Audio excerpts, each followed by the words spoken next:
Malema's career with the ANC appears to be over, and ruling to seize Athlone couple's house upheld. I'm Lebo Changela with this news update. Julius Malema's political career with the ANC appears to be over after Secretary General Gwede Mantashe confirmed that the NEC has decided not to review Malema's expulsion from the ruling party. The National Executive Committee met yesterday after the ANC Youth League requested that it review the expulsion of its former president Malema and suspensions of Secretary General Sindiso Magaqa and spokesperson Floyd Bambu. Mantashe told a media briefing what the NEC decided. After a long discussion, the NEC agreed that there were no compelling grounds to review the decision of the NTCA in relation to the three companies that faced this Mari hearing. The rejecting of the review by the NEC, therefore, closes the chapter on this matter. With this matter having finalized, all structures of the NEC, including the leagues, are expected to respect and implement the decision of the NEC. The Constitutional Court has upheld a ruling of the Western Cape High Court around the seizure of a couple's house in Athlone. The National Director of Public Prosecutions had the property forfeited because the couple had been running an illegal shebeen there for several years. Despite numerous warnings by police, they continued with their business. SABC's senior reporter Melanie Moses reports. The couple's lawyers argued that the forfeiture should have been a last resort and that effective police action would have been more appropriate. They also said the forfeiture would render them and their 4 children homeless. The Centre for Child Law agreed, saying the Western Cape High Court failed to properly consider the children's interests.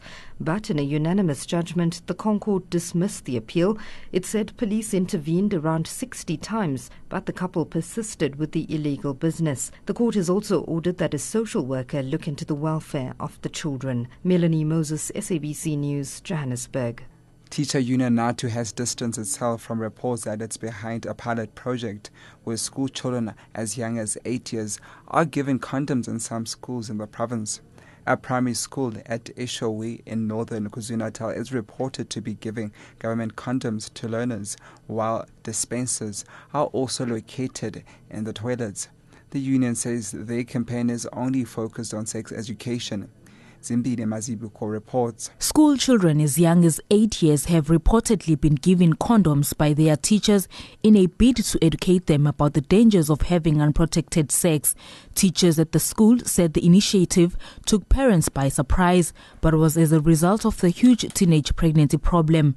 NATO spokesperson Ellen Thompson says their campaign was started in 2010 to prevent teachers from contracting the HIV virus, and after realizing that over 27,000 school children fell pregnant in the province, it was only proper that sex education was encouraged. The department has since asked the school to stop the distribution of condoms. Zimbili Mazibuko, SABC, Durban. And hundreds of illegal squatters at Walmansdale, north of Pretoria, will have to find alternative shelter as their shacks are currently being demolished by the red ants. The land grabbers occupied the area last year by setting up informal dwellings on plots that were unlawfully sold at 400 rand each to members of the public. The demolition is in line with a court order issued in February compelling to remove their belongings. Spuyam Kiza is on the scene. As the illegally built shacks are being destroyed, the invaders are helplessly standing on the side of the road. They were ordered by Judge Joseph Raulinga to vacate the area as it does not belong to them, but the hundreds of illegal squatters continued to occupy the land. Shacks also mushroomed as large numbers of land invaders also built their shacks despite warnings against their squatting. They argue that they have the right to occupy the land, saying it belongs to their ancestors. The Walmansdale land is in the process of being transferred by the Rural Development and Land Reform Department to successful land claimants. The situation is calm. Spuyam Kiza, SABC News.